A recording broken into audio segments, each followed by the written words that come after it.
An ka taama senfɛ Madrid n'o ye Espagne jamana capitale ye. An ye maliyɛn dama dama rencontré. An ye an ka jabara ni jɔw la k'u ɲininka u k'u hakilinata fɔ anw ye u ka sigi la Espagne jamana kan u ni maliyɛn tɔw cɛ ani fɛn mun ye u ka sɛbɛn sɔrɔ ye n'u wulila ka taa sɛbɛn ɲini ambassade la walima service consulaire la Madrid a ko bɛ tɛmɛ cogo jumɛn. Ne madame Maïga Maïmouna Tembeli. Ne bɛ Espagne yan nɔ a mɛnna n ye maliyɛn de nin y'a san 15 de n bɛ Espagne kɔnɔ yan nɔ y'a ye depuis ne donna Espagne kɔnɔ n ka san 15 in kɔnɔna la n ye aide cuisinière de je travaille dans la cuisine n bɛ baara kɛ cuisine de kɔnɔ je suis comme cuisinière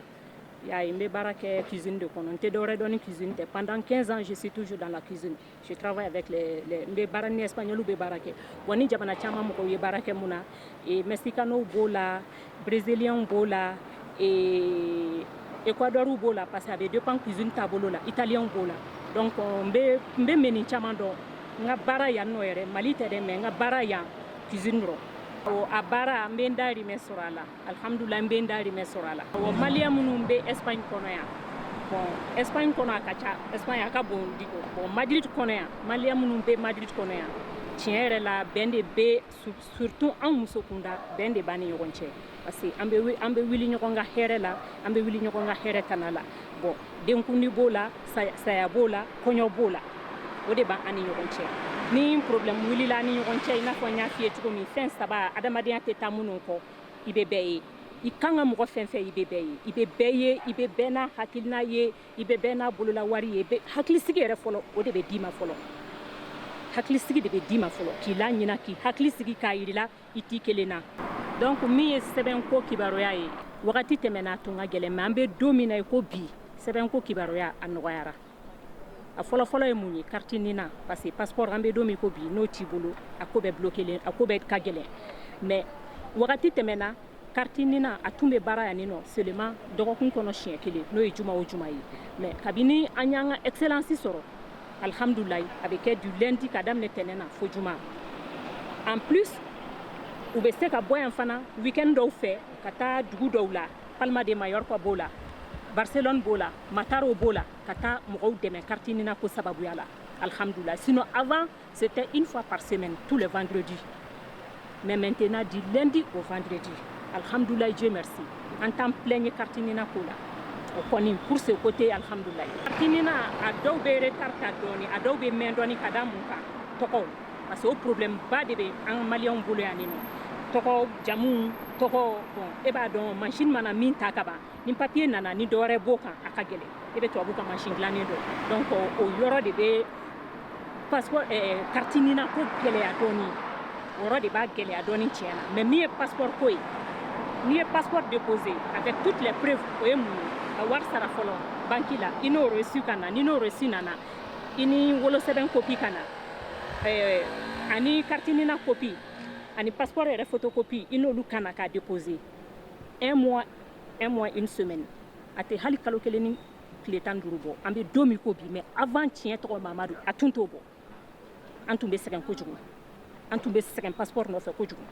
f'an ka déplacer ka taa bon n'i y'a jateminɛ o temps tɛ maliyɛn caman bolo mun na parce que an bɛ sɛgɛn an ka baaraw temps permet e bɛ tubabu ka baara dɔn a ma nɔgɔn n'i ye contrat signé ka ban o y'a bannen de donc baara temps permet an ka programme temps permet k'a fɔ i bɛ taa Mali la ka taa passeport dilan o ye kelen ye bon hali n'o bɛ se ka kɛ fana financièrement donc mais Dieu merci alhamdulilayi aujourd'hui passeport ko ni mɔgɔ mɔgɔ ka carte nina b'i bolo k'a bɛ régler kan problème t'a la ni passeport moyenna 1 mois 15 jours sinon 1 mois i b'i ka passeport sɔrɔ grâce à l'excellence ala ni Abdoulaye Kumare sababuya la vraiment carte nina ko bi k'a ɲɛnabɔ k'a d'i ma ale ni passeport ko bi k'a teliya Madrid kɔnɔ bi Espagne kɔnɔ bi an bɛ barika da ala ye an bɛ barika da Kumare ye an kɔni hali bi a gɛlɛya yɔrɔ ye min ye fɔlɔ o ye sɛbɛnfurako yɔrɔ de an bɛ jamana kɔnɔ yan bon minnu sɛbɛn tɛ minnu bolo caman bɛ na duguma sira fɛ ni caman nana duguma sira fɛ fo preuve de ka k'i bolo yan san 3 jate n'i ye san 3 sɔrɔ yan nɔ i bɛ sɔrɔ k'o preuve ɲini ka taga n'o ye k'o déposer i da bɛ sɔrɔ ka don yan sɛbɛnko kuma la bon o gɛlɛyalen don mɔgɔ caman ma i n'a fɔ carte nina ko fana o fana alhamdulilayi o côté o bɛɛ b'a la mais an kɔni bɛ ala deli min na hali bi sɛbɛn tɛ maliyɛn fɛn fɛn bolo ni possibilité bɛ yen ka sababu bɛ ka se k'u dɛmɛ u ka se ka sɛbɛn sɔrɔ o fana alhamdulilayi parce que n'i ye sɛbɛn sɔrɔ i bɛ se ka taa somɔgɔw lajɛ mais ni sɛbɛn t'i bolo e bɛ bɔ cogo di hali n'i bɔra i bɛ se ka bɔ n'i ka passeport ye mais hali n'i bɔra yɔrɔ i bɛ se ka segin ka na wa tunga dun an bɛɛ bɛ yan sababu de y'an fɛ yan o ye mun ye o ye fɛn ɲini ye an minnu bɛ yan cɛw de y'an lase yan alhamdulilayi bon a ka d'an ye hali bi ala ka ɲɛtaga don kow la quoi vraiment an minnu bɛ Madrid yan maliyɛn fɛn fɛn bɛ Espagne yan maliyɛn fɛn fɛn bɛ tunga fɛ Madrid yɛrɛ kelen tɛ Espagne yɛrɛ kelen tɛ fɛn fɛn bɛ tunga fɛ an ka laɲini ye de ala ka sababu la n'a ka bɛn sabati an ni ɲɔgɔn cɛ a ko gɛlɛya ye papier ko min ye tunga fɛ ala ka o sira nɔgɔya an ye fana. Ne tɔgɔ Abdulayi Mayiga n bɛ Madrid yan an bɛ Espagne yan ɲinan san 13 ye n bɛ électricien la je suis électricien gɛlɛya min bɛ maliyɛnw kan yan o ye document problème de ye fɛn fɛn problème bɛ yan a bɛɛ ni na de en général n bɛ se k'a f'i ye parce que au lieu que dɔ ka bɔ ni na problème na dɔ de bɛ ka fara a kan don o don mun kama fɔlɔ i bɛ document dilan ka sɔrɔ ni na tɛ sisan u ya ni na don a la ni na min u y'a kɛ base de données ye ale erreur ka ca erreur min b'a la hali a ni na yɛrɛ kolo bɛ maa minnu bolo problème de don parce que a kolokisɛ b'u bolo mais presque nafa foyi t'a la tuguni parce que données minnu yɛrɛ b'a kan n'i nana k'i bɛna document représenter n'a ye u b'a f'i ye non f'i ka rectifier tuguni parce que avant u ye communes de k'a kan sisan u b'a fɔ ko f'i ka village fana de fara kan alors que don min na u y'a dilan u m'a dilan o kan kan n'u u ye fɛɛrɛ sɔrɔ au lieu que u ka fɛnw facilité anw ye u b'u compliquer anw ye sisan mɔgɔ caman bɛ kɛ document perdu a sababu la yan u ka document bɛ tiɲɛ u bɛ na document perdu anw yɛrɛ faso sababu kama a défaut bɛ gouvernement de la parce que souvent i bɛ document minnu d'u ma yan a bɛ min bɛ registré yan u bɛ document wɛrɛ min labɔ i b'a sɔrɔ erreur b'a la fiche in hali sini délai jɔlen t'a la fiche in kɔni dɔw ta bɛ bɔla waati kɛrɛnkɛrɛn t'a la passeport kɔni fusara passeport fɔlɔ mɔgɔw tun b'a 6 mois jusqu'à 1 an mais sisan à partir d'1 mois mɔgɔw bɛ passeport sɔrɔ mais toujours problème kelen in de bɛ toujours e tɛ se ka passeport demander ni na t'i bolo fiche in dun na kuma t'a la i b'a enregistrer dɔw bɛ enregistrer plus de 3 fois données bɛ taa a tɛ na e bɛ se ka mun de fɔ o yɔrɔ la. Ne tɔgɔ ye Musa Samora n sigilen bɛ Espagne yan kɔnɔ mais kɛrɛnkɛrɛnyala dugu dɔ bɛ min tɔgɔ ye Binefar anw sigilen bɛ Binefar ni yan cɛ 450 kilo n bɛ Espagne sisan a bɛ san 11 bon Espagne yan kɔnɔ gɛlɛya min bɛ yen an bɛ se k'a fɔ a nɔgɔyara parce que gɛlɛya min tun bɛ fɔlɔ o ye an ka papier ko nin gɛlɛya fɛn fɛn bɛ yan o ye papier ko de carte na passeport donc olu de ye gɛlɛya ye donc waatiw tanbira a sɔrɔli tun ka gɛlɛn passeport o tun b'a fɔ ko 3 mois mais n'i b'a sɔrɔ c'est de 6-7 mois mais sisan o changement kɛra o la kosɛbɛ sisan mɔgɔw bɛ passeport sɔrɔ 1 mois et demi donc n'u an y'a jate i b'a dɔn ko différence b'o cɛ sisan quoi donc n'i ka papier kɔni dafara carte n'a ma problème sɔrɔ o wolosɛbɛn ma problème sɔrɔ parce que dɔw bɛ yen carte na ni wolosɛbɛn tɛ ɲɔgɔn ye n'u ma ɲɔgɔn ye dɔrɔn n'u fɔra ɲɔgɔn kɔ i bɛna passeport déposer après a bɛ bloquer a tɛ bɔ a bɛ mɛn quoi donc mais n'u bɛɛ dafalen kɔni i y'a ladon moins de 1 mois o i b'a sɔrɔ. ci jumɛn de b'aw ni ambassadeur ni ambassade mɔgɔw ni consulat mɔgɔw cɛ c'est que n'aw mago sera o ma est-ce que a ka gɛlɛya ka se ka s'u ma c'est-à-dire n'a mago bɛ consulat mɔgɔw la ou bien a mago bɛ ambassadeur yɛrɛ la ka na ci dɔ fɔ a ye u kana service dɔ demander a ye est-ce que a sɔrɔli ka nɔgɔ walima a ka gɛlɛn. anw mako sera ambassade ma anw fanfɛla la an bɛ ni yɔrɔ min na Binefar a ka nɔgɔ pour que parce que yɔrɔw tɛ kelen a bɛ se ka kɛ mɔgɔ dɔw bɛ yɔrɔ wɛrɛ olu bɛ se ka fɔ a ka gɛlɛn quoi anw waati caman o b'a fɔ an ka lettre ciw ma quoi donc n'an ye lettre ciw ma o b'an jaabi donc n'an mako bɛ min na n'a y'a sɔrɔ an kan ka déplacer de ka na donc u bɛ se ka rendez-vous da an ma donc n'an nana o la u b'an recevoir quoi mais comme ka wuli an yɛrɛ ma ten ka na dɔrɔn a tɛ kɛ mais n'an ye lettre ci an b'u sɔrɔ et puis ni téléphone fana kɛra an b'u sɔrɔ téléphone na donc après maintenant a b'a ka programme lajɛ donc a b'an invité quoi. an maliyɛn dama ɲɔgɔn cɛ an ci ka di an ka di parce que y a une association de b'an bolo par exemple en Binefar ne de secrétaire général de Binefar ok nous ko ba an bolo ye maliyɛn min bɛ yen na minnu na fɛn fɛn président ni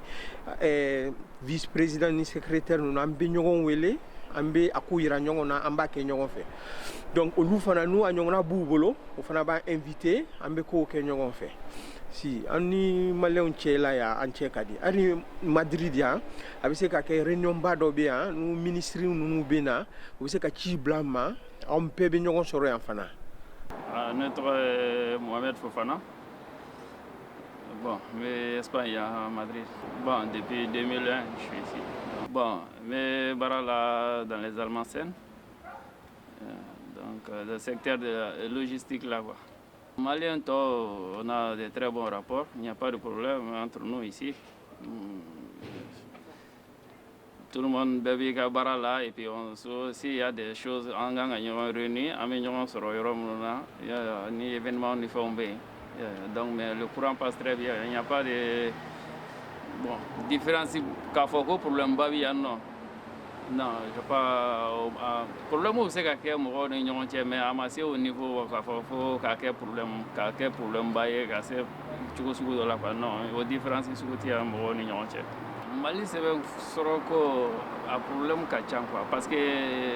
bon, depuis ce que moi je reproche même. Bon, au Mali gouvernement quoi. Si c'est un pays qui est sérieux, ça fait plus de, je pense, ça fait 10 ans, amène papier koina, carte nina koina. Les autres pays, en quelques années, ils ont pu avoir Ninko rétabli. Une communauté africaine, bébé, ni problème là. Mais ça fait 10 ans, on est dans le même problème. Quand on veut que baratien, deux méga soro, deux nina soro, tes passeports soro, tes faits. Mais où on va? Hein? Il faut que Djamana reste sérieux, il doit qu'à papier non faire quoi. Donc il est temps que les Maliens ils se disent que vraiment c'est une honte. Qu'il faut que les Maliens bien non papier anti-séca soro et puis faut-il te donner un regard Djamana quoi. Vous savez? Donc ça c'est très,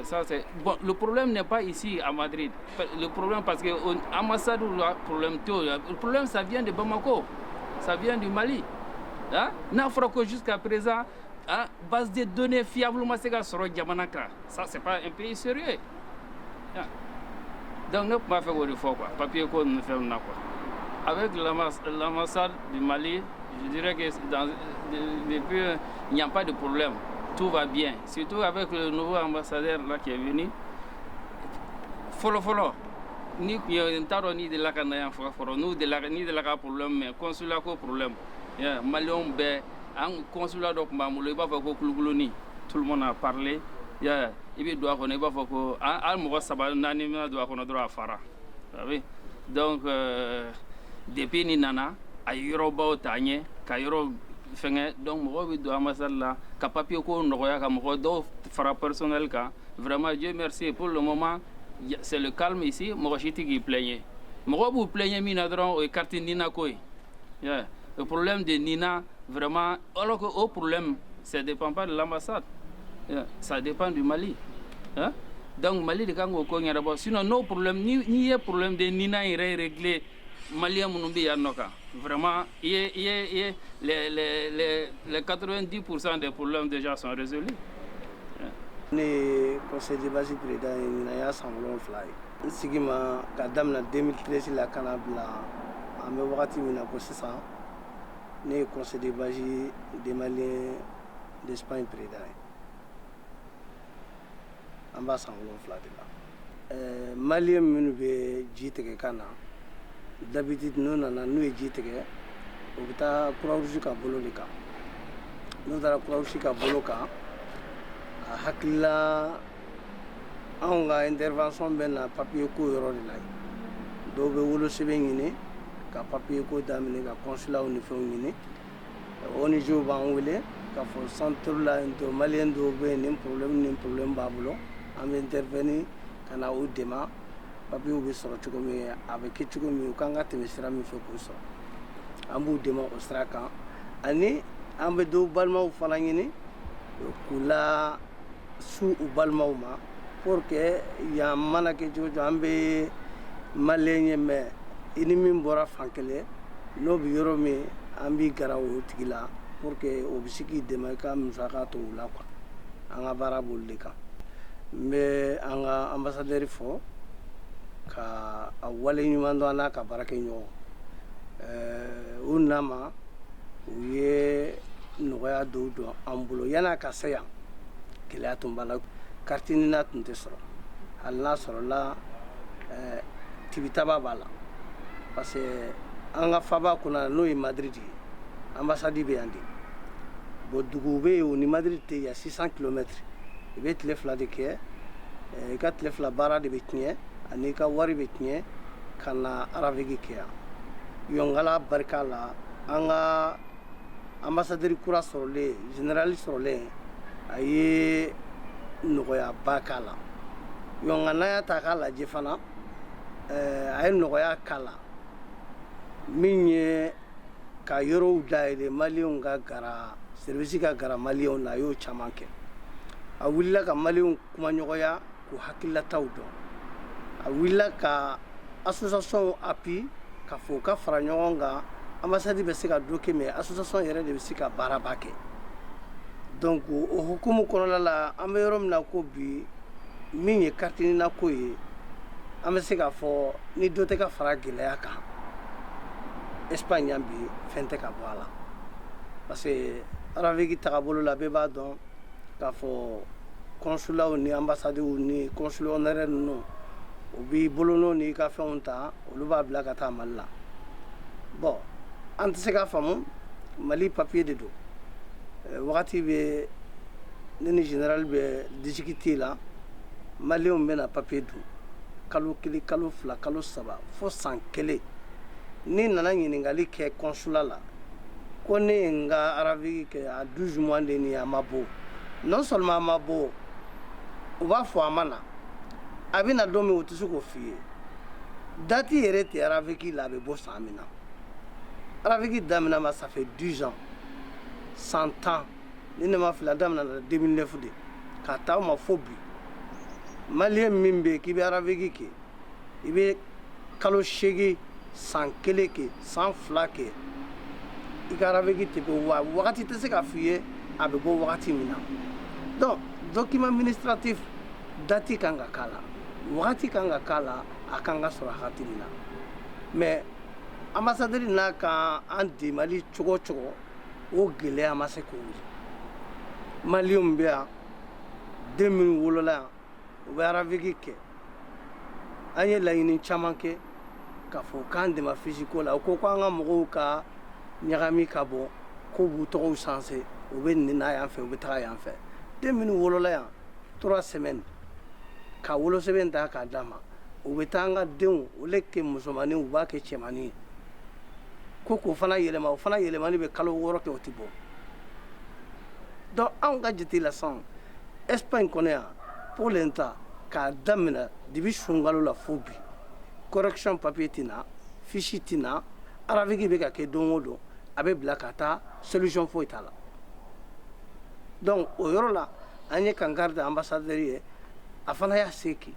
an yɛrɛ y'an ka au conseil délégation wuli ka taa kɔrɔfinna u ko papiyew bɛ yen an ka mɔgɔw y'a tɔgɔ sanse a kɛra tan a fɔra tan ɲɛ t'a la mais u bɛ ka wari minɛ an ka mɔgɔw la 30,000 40,000 minɛ mɔgɔw la k'u ka fɛnw corriger k'a d'u ma Bamakɔ donc gɛlɛya b'an ka aravegi ko la ala barika la n y'a f'i ye kumare nama a ye consulat ɲuman ta an ye an tun bɛ consulat kɔnɔ i bɛ maloya k'a yɛrɛ ko fɔ i yan de Mali ye consulat ye ala barika la nama a y'o ta o kɔnɔla la yen bi mɔgɔ 4 de bɛ baara kɛ 5nan ye chef ye an k'a ma k'a fɔ téléphone tɛ ta pour que malienw bɛ information sɔrɔ an bɛ lettres bila kan na k'a dɔn i ka lettre sera a ma se téléphone de kan ka kɛ n'i ye weleli kɛ téléphone tɛ sɔrɔ bon ambassadeur ka baara tɛ k'a fɔ ko k'an reçoit consulat la c'est le conseil consulaire a n'a ka groupe de b'a kɛ mais mɔgɔ naani dɔ bɛ ravigi kɛ dɔ bɛ passeport déposé dɔ bɛ visa kɛ dɔ bɛ carte d'identité dilan dɔ bɛ laissez passer ni procuration dilan mɔgɔ tɛ yen min bɛ téléphone reçoit donc o gɛlɛya n y'o yira a la jamana ko mana kɛ cogo cogo k'a jateminɛ n'a bɛ se ka organiser cogo min an kɔni ɲɛ b'ale de la a kɔni bɛ k'an dɛmɛ parce que n'a ma n y'a f'i ɲɛna au conseil de base Espagne associera a ka mission 36 de la ka wuli ka malienw kumaɲɔgɔnya ka wuli ka taga u dɛmɛ non seulement dɛmɛ dɔrɔn dɔw b'a miiri dɔrɔn ko ambassade bɛ taa malienw lajɛ malienw dɔrɔn tɛ dɛ n'an taara yɔrɔ o yɔrɔ an ni maires bɛ kuma an ni policiers bɛ kuma an ni délégation l'état bɛ kuma gɛlɛya min b'a la min kan ka kɛ mali denw ka système min bɛ ka ta n'o ye papier ko ye a bɛ kuma o bɛɛ kan nɔgɔya bɛ na yɔrɔ dɔw la yɛrɛ an taara ye coopérative dɔ la ka visite k'u ye malien mɔgɔ 180 de tun bɛ yen an bɔ yen u ye muso 56 ta an bɔlen yen parce que musow tun tɛ baara kɛ mais ambassadeur ka laɲini kama ani association ka laɲini kama u ye muso 50 kɔ ta donc bibi la ala barika la o dugu malienw bonyana kosɛbɛ ka sababuya kɛ ambassadeur wulila ka sa société ma an'u ka kuma ka gɛlɛya fɔ u ɲɛna bon laɲini min bɛ conseil de base fɛ malien Espagne malienw fɛ an bɛ se k'a fɔ en général tous les maliens parce que anw bɛ Espagne yan anw de b'an faw balo anw de b'an baw balo Mali l'état ma se ka baara kɛ di malidenw ma an bɛ bɔra ka taa diɲɛ ɲɛfɛ minnu ala ye minnu garisɛgɛ dɔgɔya olu tora ji la minnu kɔni y'u yɛrɛ sɔrɔ k'u ye tubabu jamanaw sɔrɔ u sigilen bɛ yen u bɛ baara la ko fo k'a sababuya kɛ sɛbɛn ye sɛbɛn min n'an yɛrɛ ka jamana gouvernement de b'o di an ma ko o sɛbɛn sababuya de bɛ k'a to anw mako bɛ ka sa gouvernement fana kan k'a lajɛ sariya mana f'i ye adamaden de b'a ta k'a dɔn sariya kɔnɔ diɲɛ ko o ko bɛ yen mɔgɔ de bɛ k'a dilan ala tɛ jigin ka foyi dilan adamaden ko de don mɔgɔw de y'a dilan malienw ka intérêt kama Europe malienw Afrique malienw ka intérêt kama gouvernement kan k'a lajɛ aw ye sariya ta sariya min a b'a kunjugu de kan parce que malienw m'a faamu sɛtɛtigi mɔgɔw kɔrɔfinna l'administration territoriale ils n'ont pas disponible pour organiser le système d'Arabique. À moins tout boulot, assez tout hier, à méthode tout boulot. Donc, au cas, et c'est pour l'intérêt des Maliens, au cas là, quand nous avons un ministre qui l'a fait, quand on a fait un balo, au cas où nous avons gagné, on a fait un gagné parce que on a signé jamana menga ulu ya irana uban dime au cas où gɛlɛya b'olu ta la mais olu ye nɔgɔya k'an ye bon ni jamana kuntigi ko k'a t'an dɛmɛ k'a bɛ ko dɔn an na voie normale kan parce que an ka tiɲɛ fɔ ɲɔgɔn ɲɛna dɛ n y'a f'i ye ni min taara 300 000 sara sini kɔrɔfinna o b'a minɛ k'a wari sara dɛ o bɛ i ka 300 000 minɛ k'i ka fɛn dilan k'a d'i ma donc an tɛna se k'i sigi k'a fɔ ko n'i ma sara de i t'i ka fɛn sɔrɔ ni jamana min kɛra k'a fɔ hali bi an bɛ wagati min na sisan nin wagati kɔnɔ ko mali bɛ nin situation de kɔnɔ hali bi ne ma se ka foyi faamu a la n y'a f'i ɲɛna n ko araveki ka gɛlɛn n b'a yira u la hakɛ to n ye pour que ka a yira u la k'a fɔ ko a gɛlɛya yɔrɔ dɔw filɛ comme kuma n tɛɲɔgɔnw y'a kuma fɔ olu tɛmɛna n'i y'a lajɛ ne ka carte kan sɛbɛn ouest de b'a la cela veut dire que nga dugu t'a la maintenant ni ne taara ko n bɛ taa passeport demander sisan u b'a fɔ fo n ka correction de demander nin ye ko ka n ka village tɔgɔ k'a kan donc aw bɛ jate minɛ k'a fɔ malien bɛ yen ko carte b'i bolo tan c'est un problème b'i bolo non seulement carte bɛ ne bolo mais nin carte ni n taara fo n ka taa correction demander consulat la k'an ka dugu tɔgɔ kɛ o fisi jɛman kan k'o bila ka na n'o nana di n bɛ se ka passeport dama di donc aw ko changement tɛ se ka don nin t'a dɔn ka kɛ commune ye ou bien ka kɛ zone ye jɔn y'a désigné c'est le malien qu'ils ont désigné malien bolo de y'a ta ka k'a la donc aw bɛ jate minɛ ko changement tɛ se ka kɛ changement bɛ se ka kɛ kɛ et nin dilanli olu bolo de y'a dilan u ko ko ka village tɔgɔ k'a kan olu de y'o fɔ donc an bɛ yɔrɔ min na bi bi in na kɔni o ye dɔ de fara maliyɛnw ka gɛlɛya kan donc mɔgɔ minnu bɛ baara la qu'ils ont responsable l'administration territoriale on sait que la loi ça a été passée pour l'assemblée mais nin loi kɔni an ma nin ye dɛ ka il faut ajouter le nom de village ça on n'est pas eu une degré que ça t'est sorti que ça t'est passé dans l'assemblée u y'o fara kan u ka organiser de la bon u k'a lajɛ maliyɛnw bɛ yan an mana yɛlɛma ka kɛ bugari n'an ye fama ka yɛlɛma ka kɛ bugari ye c'était l'intérêt pour avoir le papier pour aller travailler notre pays k'an fa balo k'an ba balo donc ne kɔni bɛ min fɔ autorités ye l'ambassadeur ye anw ɲɛ b'ale de la an tɛ mɔgɔ wɛrɛ dɔn yan si général Kumare tɛ a sera k'a kɛ o an b'a f'a ɲɛna n'a ma se k'a kɛ o an b'a f'a ɲɛna il est responsable du Malien de l'Espagne parce qu'il est légitime et l'État ils ont envoyé ici pour régler le problème des Maliens donc on b'a bolé en tout vraiment a ye effort kɛ mais o mana kɛ cogo cogo nin kɔni na an t'a dabila de parce que an tɛna se ka kɛ fɔ an ka papier ka régler a tɛ se ka dabila f'a ka régler donc n bɛ foli de di aw ma aw yɛrɛ min nana n y'o fɔ n bɛ Malien bɛɛ fɔ en général concrètement ka Espagne Malien fɔ ne y'olu min ka ɲɛmɔgɔ ye u ye danaya da kan ka k'u ka ɲɛmɔgɔ ye an bɛ se ka min kɛ an b'o dɛmɛ mais an ka fara ɲɔgɔn kan hali bi ko maliyɛnw ka fara ɲɔgɔn kan nin ko in bɛ régler de n'a ma régler an t'a dabila ala sago aw sago